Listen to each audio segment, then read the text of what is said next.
New York is still shaking. The city just crowned itself for the first time in half a century, and everywhere you turn, orange and blue are painted across faces, storefronts, jerseys, and skylines. Grown men are hugging strangers on street corners. Kids are climbing lamp posts. The parade route is still slick with confetti.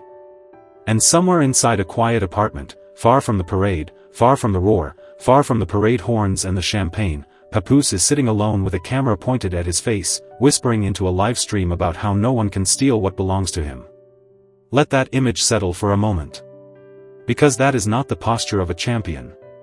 That is not the body language of a man swept up in a city's greatest night. That is the silhouette of a man watching the wrong name trend and quietly working out how to fold his own name into the celebration before the sun comes up. The kettle's whistling, friends, and today the water is scorching. New York just took a title 50 years in the making. Remy Ma's verse on the championship remix is climbing every major chart in the country. And somehow, in the span of a single week, Papoose has managed to hijack the biggest cultural moment this city has seen since 1975 and twist it into a personal audition for relevance. Sit tight, because we are pouring this one out before the pot boils over.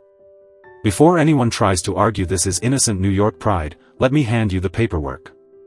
Papoose was not new to this remix wave.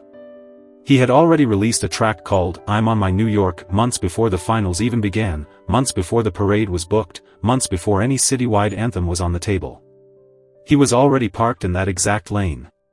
So when suddenly, in the middle of championship week, another artist's version of the same New York anthem started rocketing across every platform, he did not celebrate the run. He did not repost the winner. He did not step aside. He walked straight back into the booth. That is not civic pride, darling. That is a man watching the light drift onto someone else's forehead and grabbing a mirror to catch the reflection. A real fan sits in the stands and screams until his voice cracks. A real fan uploads a video of himself in the parade crowd with tears in his eyes. A man with something unresolved records a whole new anthem while the confetti is still airborne. And the timing is the loudest fingerprint on this entire situation, because nobody, and I mean nobody, discovers civic loyalty the exact same week their ex-partner tops the national charts. That is not inspiration. That is a nervous system reaction. Now here is where the story turns strange. The whisper going around is that Papoose's new Knicks track carries a Swizz Beatz tag. A production cosign like that would normally be a stamp of legitimacy. It would move markets. It would move playlists. It would move needles. But there is a problem, listen carefully, because this is where the ledger gets uncomfortable. Swizz Beatz has been publicly celebrating, promoting, and cheering on the original championship anthem, the version that features Remy Ma, French Montana, and Max B. He has posted stories. He has reposted clips. He has thrown flowers at that record all week long. Meanwhile, on the Papoose version, the same version supposedly connected to him, there is silence. No repost. No story. No congratulations. No caption. Nothing. And silence, in a moment this big, is not neutral. Silence is testimony. If a producer of that caliber genuinely stood behind a fresh championship record with his name attached, you would expect at least one nod. One tag. One caption. One breath of acknowledgement. Instead the man is over there celebrating a completely different song like the Papoose track does not even register on his radar. That is not a cosign. That is a name borrowed from a Rolodex to make a moment look larger than it actually is. Let us pivot, because on the other side of this whole saga something entirely different is happening, and it is worth paying attention to. Remy Ma's verse on Ever Since You Left Me is not merely trending. It is embedded in the fabric of the celebration. The record has an official partnership behind it with ESPN and ABC. It is a custom Bronx and Knicks-flavored remix. French Montana rewrote his bars specifically for the championship run. Max B contributed. And when the stream settled, the record was sitting at number 1 on iTunes rap and hip-hop charts. Shortly after, it landed on a major Spotify hip-hop playlist rotation. That is not buzz. That is not marketing. That is a moment stitching itself into the culture in real time. And here is what makes this so devastating for the counter-narrative. Remy Ma did not have to hustle any of it. She did not manufacture a single fake headline. She dropped a verse. The city embraced it. The networks lined up. The momentum built itself. Meanwhile, over on the other side of the story, a rushed release appeared with a suspicious producer tag, hoping the algorithm would confuse the two, hoping the audience would blink at the wrong moment, hoping the borrowed light would land on the right shoulders. The truth is, real momentum does not need a press push. Real momentum does not need a strategically timed drop date. Real momentum simply happens, and anyone with eyes can spot the difference between the organic and the orchestrated. Now I want you to sit with something. This is not the first time this exact behavior has surfaced. In fact, we need to go back a few weeks, because history is repeating itself with a precision that is almost impressive. Not long before the championship, Papoose reached deep into his archive and dusted off the Touch It remix. A record almost 20 years old. A record long since retired. A record that had no business being resurrected during someone else's promotional cycle. And he posted it as if it were breaking news, as if the world had been waiting for it, as if it were freshly minted. The internet did not play about it. The comments came in like a tidal wave. "Come pick up your clothes," they wrote. "This is Remy's moment," they wrote. Over and over, hundreds of times, thousands of times, until the phrase became a meme.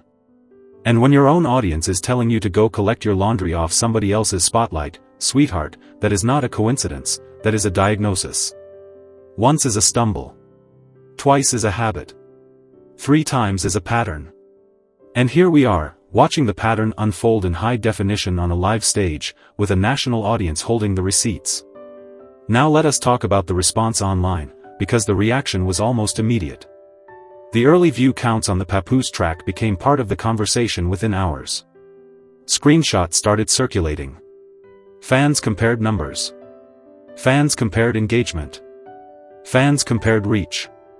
And in a social media environment where first impressions travel at the speed of a swipe, once the screenshots start moving, they become part of the narrative whether an artist likes it or not. Sure, opening numbers do not always predict the long-term life of a song. Plenty of records build slowly and end up as classics. Plenty of records explode at the start and evaporate within a week. But in the current landscape, the first day of a release often decides the emotional temperature of the entire cycle. And this cycle came in cold. Meanwhile, the record on the other side of the story kept climbing. Chart placement. Network cosign. Playlist rotation. Custom remixes. Championship parade play. If Papoose's release truly was about Knicks pride and nothing else, where is the crowd? Where is the momentum? Where is the reaction from the culture? Because from where we are sitting, this does not resemble a celebration record. This resembles a man who could not sit still while somebody else held the spotlight and decided the only cure was to build his own. And the numbers are exposing the intention louder than any producer tag could ever bury it. A real hit does not need to be argued for. A real hit moves. This one is not moving. And that silence is louder than any borrowed name on a beat. Stop dancing around it. This is not coincidence. This is not city love. This is not innocent inspiration. This is a documented, escalating, publicly observable pattern.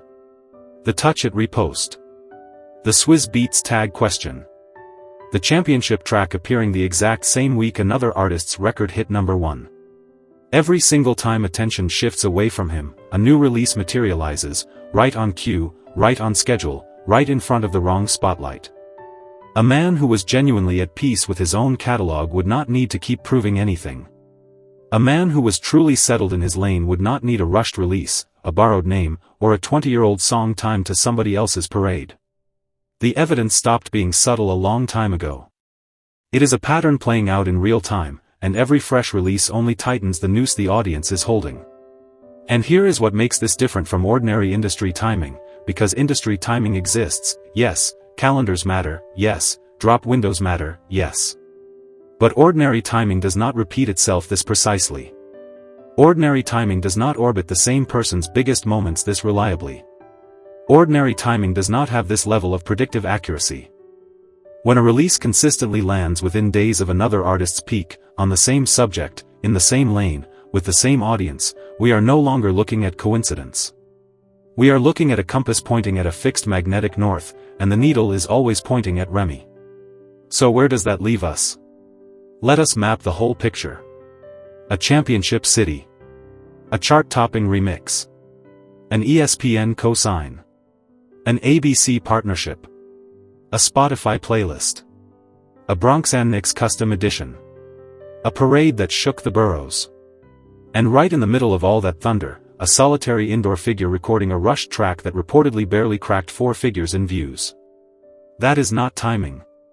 That is a man who cannot sit still through another artist's victory lap. That is a man who has to insert himself into the story, again and again, no matter how many times the audience calls it out. The pattern is public. The evidence is on record. The receipts are stacked. And the audience has already reached a verdict. So the only real question left, the question I want you to sit with, is this. How many more of these coincidences have to line up perfectly before we stop calling them coincidences? How many more releases have to arrive within days of another artist's biggest moment? How many more archive tracks have to be resurrected during someone else's promotional cycle? How many more borrowed producer tags have to appear before the audience stops giving the benefit of the doubt? Because from where we are standing, the benefit of the doubt has already been withdrawn. The city has cast its vote. The charts have cast their vote. The comment section has cast its vote. And every live stream, every rushed release, every quiet post from an empty room only confirms what the audience already suspected. New York earned this championship. New York fought 50 years for this championship. New York deserves a celebration free of manufactured distractions, free of borrowed clout, free of anthems that arrived out of breath because someone else's anthem was already carrying the city. Remy Ma did not have to raise her voice to claim the moment. She simply stepped forward, delivered a verse, and let the culture do the rest. That is what earned looks like. That is what organic looks like. That is what real looks like. So pour the pot. Let it steam. Let it settle. Let it speak. Because at this point, the story is telling itself faster than anyone can spin it. And the audience, the culture, the city, and the numbers have already written the ending. Drop your verdict in the comments, because this pot never cools down at this address. Was it Knicks pride or was it panic dressed as pride? Was it a cosign or was it a name borrowed from a producer who has been silently celebrating another song? Was it a pattern or was it a coincidence stretched thin enough to see straight through? I want to hear every angle, every theory, every receipt you have. Because the audience is the jury, and the jury has been paying attention. And if you thought this chapter was hot, wait until the next one, because there is another moment brewing behind the curtain that ties directly back into everything we just unpacked. Names you did not expect. Timelines you did not see. Receipts that add another layer to the pattern. Stay locked in. Stay tuned. Stay ready. Because in this kitchen, the pot never stops boiling, and the story never stops pouring. The steam is still rising, friends. And the next round is already on the stove.